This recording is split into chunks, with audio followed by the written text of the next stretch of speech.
Government classified UFO investigation. It started at DIA, the Defense Intelligence Agency, where rocket scientist and intelligence analyst Doctor James Lacatski and a colleague, Jay Stratton, experienced intelligence officers who went to the ranch to check things out, came into contact with paranormal phenomena, and then took it home with them. They and their families would see balls of light inside their homes, shadowy figures, even creatures that were physical, not merely a mental image.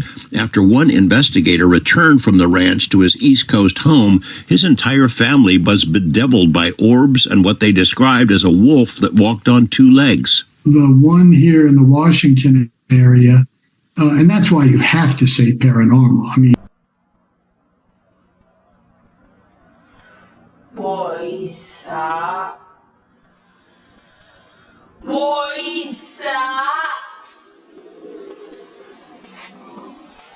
Oh my God! The one here in the Washington area, and that's why you have to say paranormal. I mean, what did it get in a train or plane and come to Washington?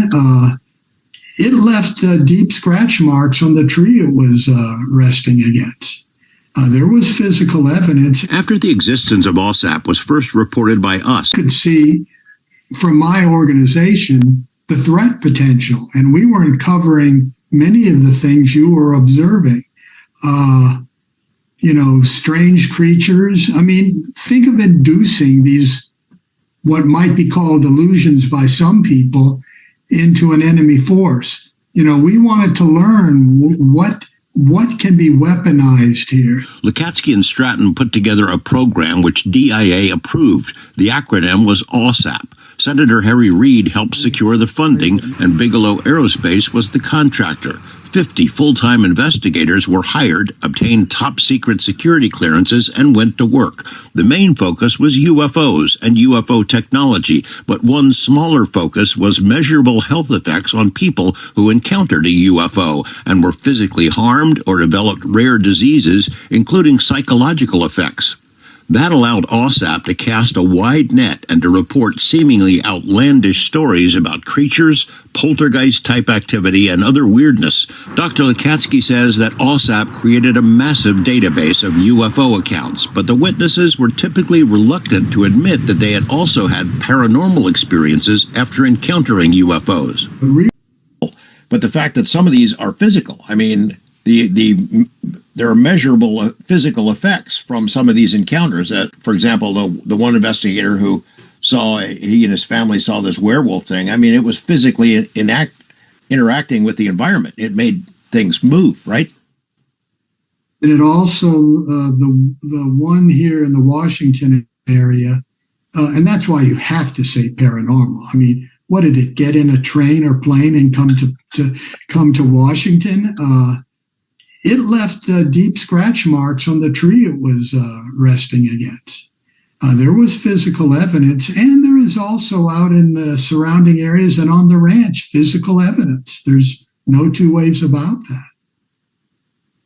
Can you share with us a brief synopsis of two particular incidents that are not as well known as some of the other things that happened at the ranch? One is the stick man. What was that about? Well, this came directly from the mouth of the ranch manager when I paid my first visit.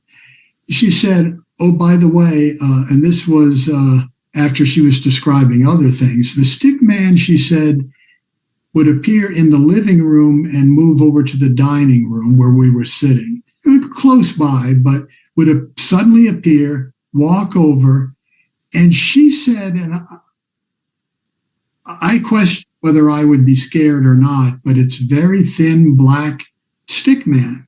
And it seemed to be only interested in what she or her husband were doing. No aggression, no quick movements, just coming over and basically looking over their shoulder. The monarch butterfly. The monarch butterfly she described as being a shock to her. She went back into the bedroom, which she showed me the area, and she said she saw a butterfly flying in from the outside toward the window. The thing is, the window was closed, definitely closed. And as it came and went through the glass, and I'm saying went through, It went right through the glass, fluttered over, and landed on a chest of drawers. And then it casually fluttered back out right through the glass. A lot to unpack there. A lot to unpack.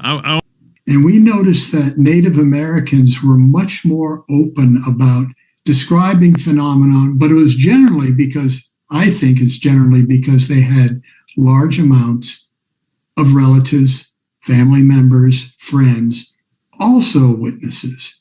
So they were never, I don't remember a case where they were ever unconfirmed.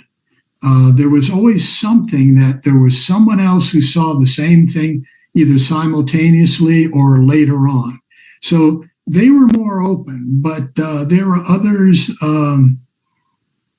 For example, the collision of the blue ball with, or multiple blue balls with a individual who was driving through the woods at a relatively high speed, perhaps an unintentional hit or not, serious health reasons, but when gently pushed from their child who was in the car too, young adult, you heard that there were paranormal events starting up at their place.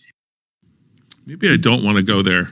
Now the video of Maya has its own Cirque du Soleil residence, featuring the French-Canadian circus group. Acrobats and... Drop the phone. No, that's my teddy. Can I pull it down? No, you gotta pull the ceiling through. That's my teddy.